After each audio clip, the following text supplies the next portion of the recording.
The Index podcast is brought to you by our staking partner, Marinade Finance. Their latest release, Marinade Select, offers a smarter way to stake, featuring a curated set of high-performing mid-size validators handpicked for yield, professionalism, and their role in making Solana faster and more resilient. Learn more and start staking at marinade.finance.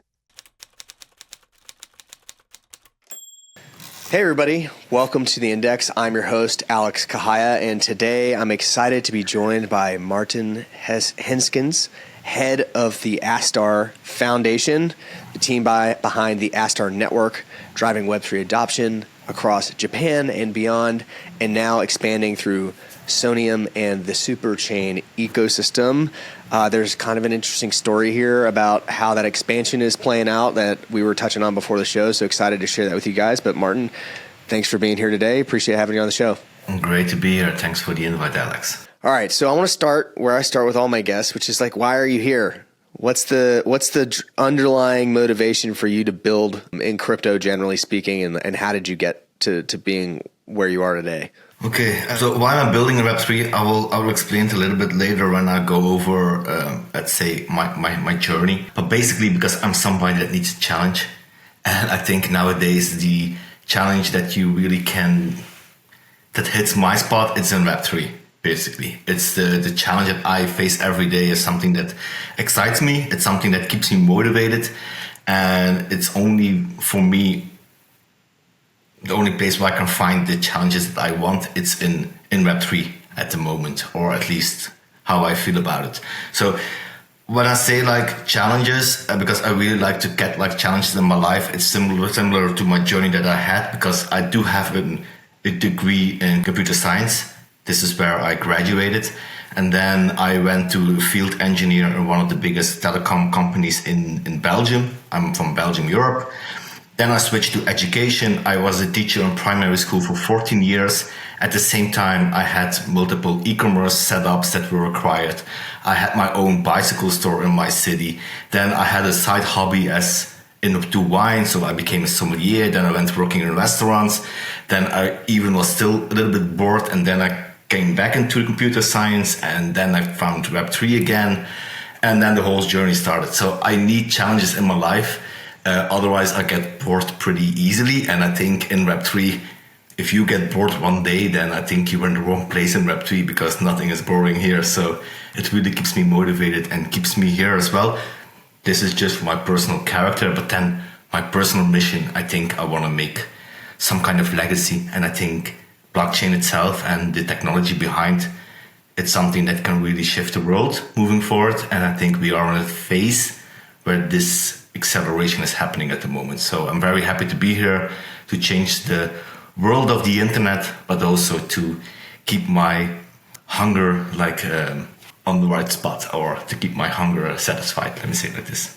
That resonates with me. I mean, I love that you were a teacher. I was also a teacher. I've taught everything from kindergarten kids to all the way up to graduate school students. And I did that for about 5 years. So yeah, there's a lot of valuable skills you can learn doing that job too, that translate really well to building companies and educating people about what you're building and selling and all sorts of things like that. When you talk about these challenges, like in your view, what are the most exciting challenges that you face kind of regularly? Or like, what are the most exciting challenges that you're wanting to work on that get you out of bed in the morning?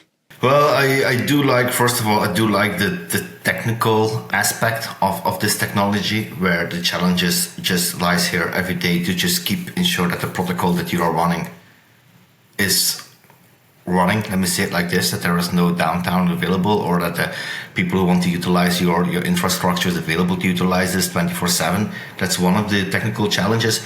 But for me, it's also more about finding the way of how you can truly find the way of bringing this technology into the places where you want it to bring, to get like this adoption that everybody is eager to get. At the same time, a lot of things are popping up on partnerships all over the space. But the real challenge is finding the right enterprises or the right distribution channels to bring this to the masses.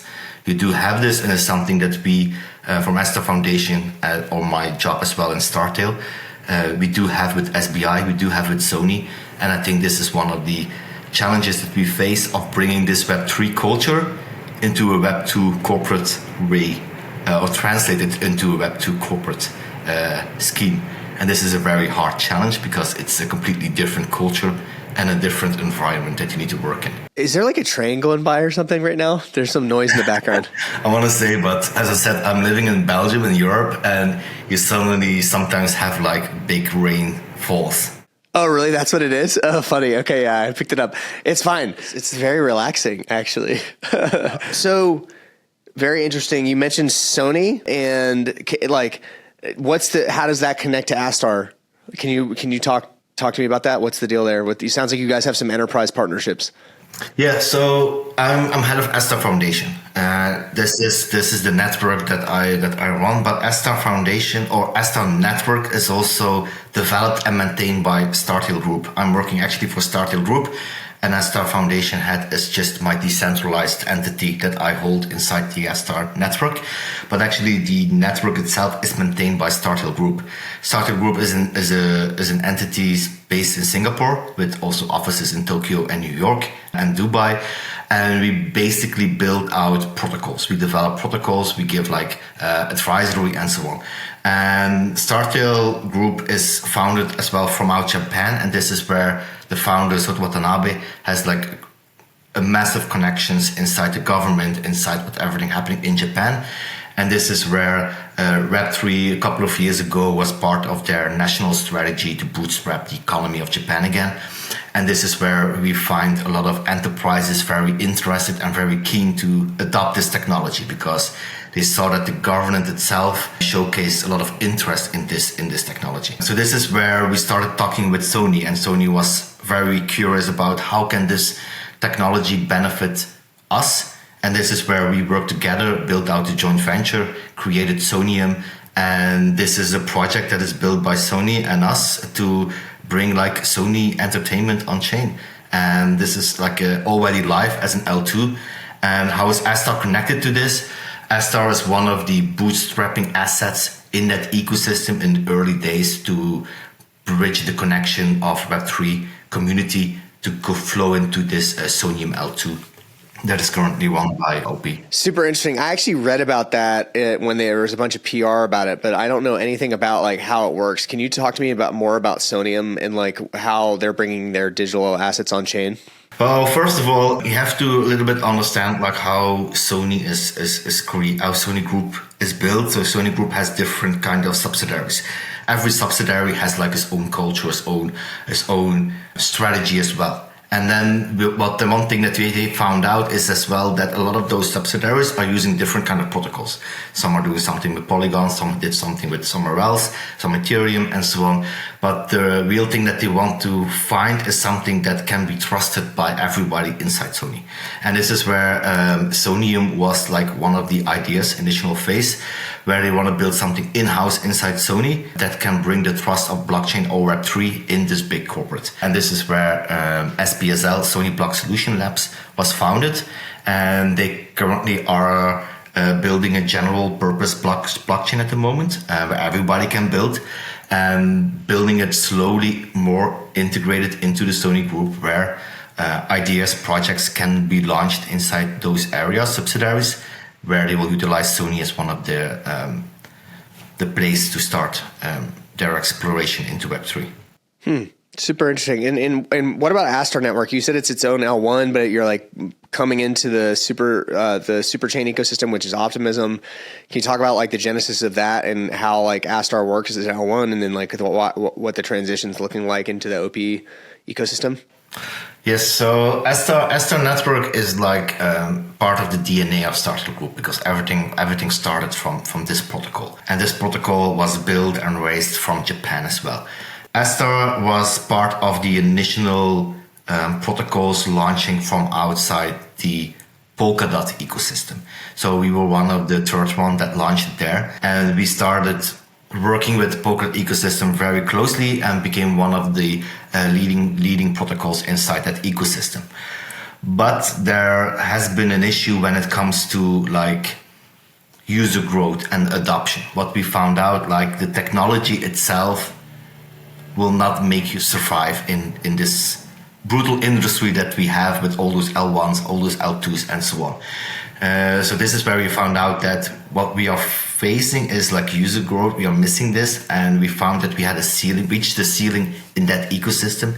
And this is where Astar Foundation made the decision to expand. And because Astar Network was also maintained by Startup Group that built Sonium, the connection was very easy to make. So we were able to connect both ecosystems, bring the assets as well into Sonium, bring the users into Sonium, build like a Web3 community from the community that was already created inside the Astar Network, and then started to bootstrap that ecosystem moving forward.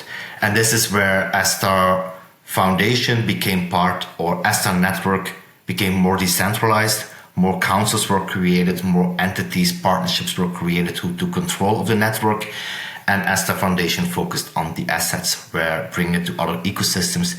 And this is where we found a new place on Sonium. And together with OP, together with Chainlink, we create like this more of interoperability assets inside OP, where the moment OP launches this interop, we will be able to connect the Astar Network token as well to all the other superchain out there as well, being Unichain, Base, who else, WorldCoin, and so on. Yeah, I recently learned about Optimism. I mean, I knew about Optimism for years, but I didn't really understand how it worked. And I thought one thing that I thought was super interesting is that the superchain, it's not like there really is a physical, like a technical connection between all these chains. They just have some kind of like loose agreement with the superchain to send some kind of amount of like their transaction, the revenue that they get from their network, like your L2 that's built using their stack, to the superchain, just so that they can get, it's like the customization, the maintenance, the support that, from the core maintainers of the superchain, which is like it's a Red Hat type model, right? Red Hat is like one of the biggest. They got acquired by IBM, but they were the biggest open source company in the world, really. And they started out with just like maintenance, customization, and support contracts with their customers, maintaining Linux. It was literally just Linux. And so this is sort of a new iteration of that I think is a really, really interesting business model for anybody who wants to have their own chain. Even though it's an L2 with a sequencer, if they want to have the control over the user experience and like some of the functionality and features there, but still get the benefit of like core development, it's a really interesting model. And so now you guys have your own L1, right? And that's like, I don't know maybe we could talk about this a little bit, like what the technology is under the hood for your L1, but that's a lot to maintain on your own. And so I think when you're dealing with enterprises, you do need like a core maintainer of the stack of technology you're using for them, because it's just too hard to manage, 20 of these, much less manage one L1. You need a huge economy around an L1 to support it. Like Solana, like Ethereum, like they have huge economies that enable sustainable core development work. So maybe you could just tell me, are you guys going to keep maintaining your L1 at Astar, or are you going to merge over and just become part of the superchain ecosystem and have your own L2? What's the plan there? We keep maintaining the L1 because it's a decentralized protocol. It's not something that we can just plug out and plug somewhere else in, because it's even if we pull out everything that Astar Foundation holds, the network will still be alive as an L1 because of all the validators that are there and everyone that is currently building on top of it. So just plugging in and plugging out is not possible. So from our side, from Astar Foundation side, how we take this approach is that we do coordinate all those parties who are building on top or maintaining, because it's not only Astar Foundation, there are several entities that are maintaining this protocol, who are then paid as well by the treasury, paid by other initiatives that we have. Astar Foundation role is making sure the right partners are assigned to do this by doing the due diligence and making sure that there's like a proper team behind it. And our main role is as well to ensure the value of the token that L1 has. And this is where Astar Foundation is looking for other ecosystems as well to expand with our close partners like Chainlink or working closely as well with Alchemy on those kind of fronts, to just ensure that our token is also available in other ecosystems where we are also having some kind of mandate to have a voice. Let me say it like this, where we can also help that ecosystem as well. So when it comes to the maintaining side, this is basically done by the Astar Foundation and its network. When it comes to Startle Group, that is maintaining like Astar, how we approach this protocol being Sonium, because this also needs to be maintained. And this is where the difference comes in by working with enterprises, because we do not feel that what we want to achieve is we want to make sure, and this is also part of my roots of education, that the people who we are talking with as an enterprise also knows how to maintain this network. Because at one point, we all know it's not about bringing sometimes Web 2 to Web 3. It's more about how can Web 2 utilize Web 3 and maintain it. And we are not trying to convert them. Sometimes it's just connecting. That's all we need to do. So we are educating as well the team, the Web 3 team in Sony, of how to run this. And they are doing it pretty well. Like we already did like an info handover for this, and they are learning at a high speed. They're hiring people as well. So, and this is a good thing that enterprise itself also know how to maintain a protocol from the infrastructure level. So this is also something that we are doing as well. Similar as well what we have as well with SBI, where we are currently building an on-chain real-world asset kind of tokenization together with that bank. Is also we provide the initial scope, and then we hope as well they take over and learn and so on. And this is how we see this technology being more adopted by enterprises, by them doing it themselves, instead of trusting on the Web3 hardcore engineers that are out there as well. Really interesting. You know, I was just reading through your X account while you were speaking there, and I didn't, because I wanted to ask you about what the underlying technology was. And then the first tweet there is about Polkadot and the shift to the agile core time, the flexible model for reserving execution capacity. And I recently had somebody from Polkadot on my show. I guess it was like a couple months ago now. But Polkadot was the ecosystem that I was evaluating against Solana in 2021 when I joined the Solana Labs team, and then eventually the foundation.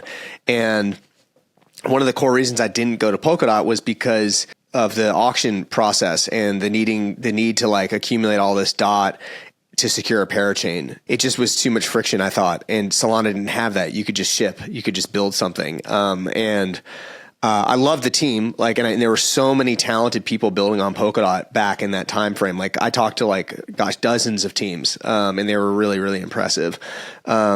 And now they've just switched to this new model where you don't have to have essentially like a giant loan of DOT from the community to secure your parachain. You can just pay for usage on your own. And I think that's a much better model. So what's also interesting here to see is the composability between the Astar network, both in terms of technology, but also in terms of community and liquidity and all that stuff with the OP ecosystem.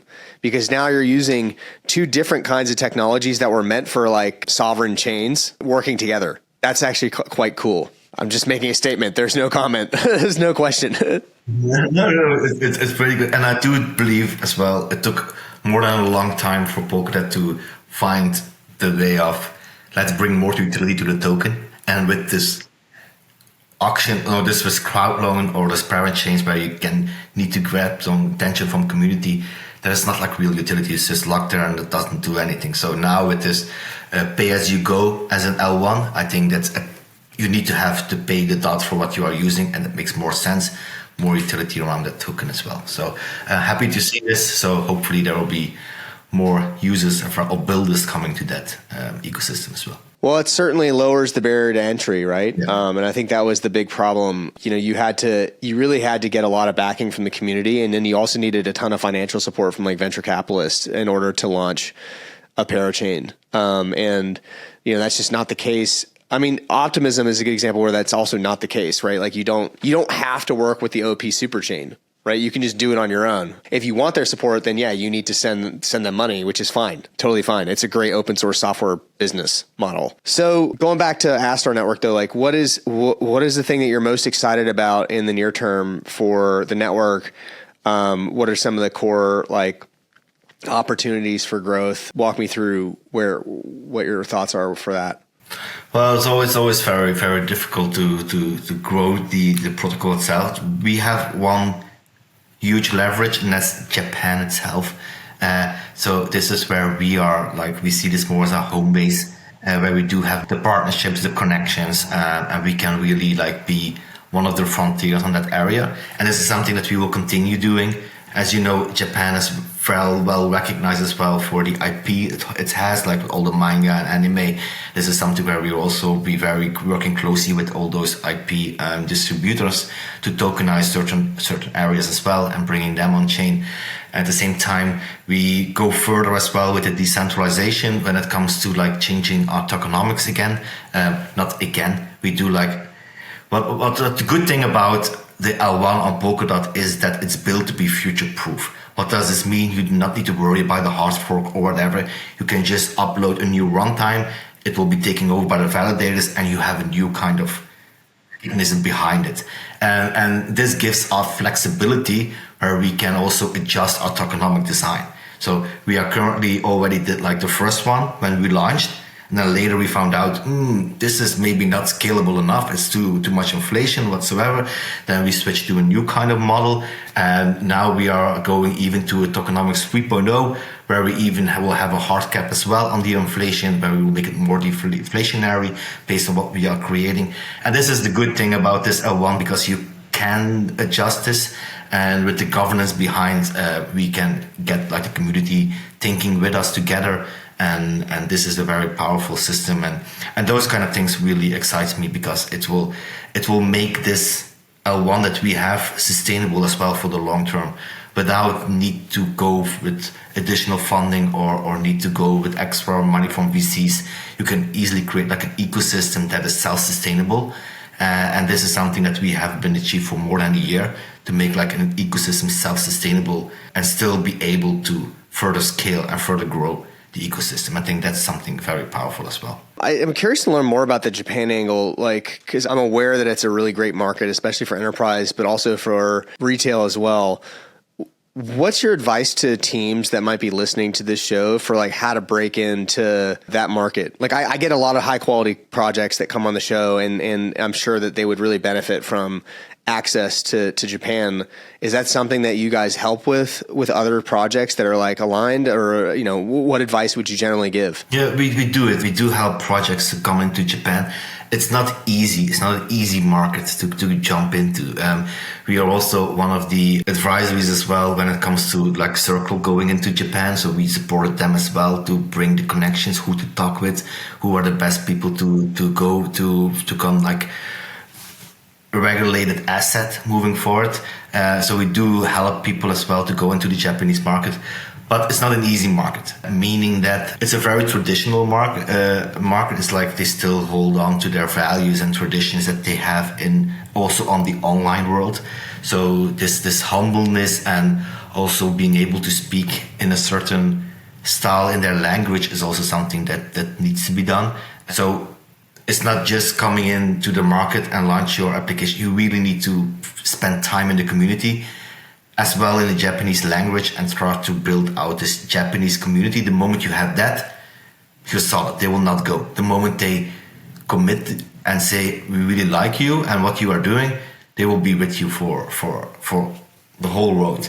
But yeah, I mean, it sounds like as a founder, like if I wanted to break into that market, I would need to like physically come there and and build relationships and be there for like a while, not like a year, but like, you know, a couple weeks, and then you need to invest in the go to market, which is like localizing community language and all that stuff, with people on the ground who speak the language.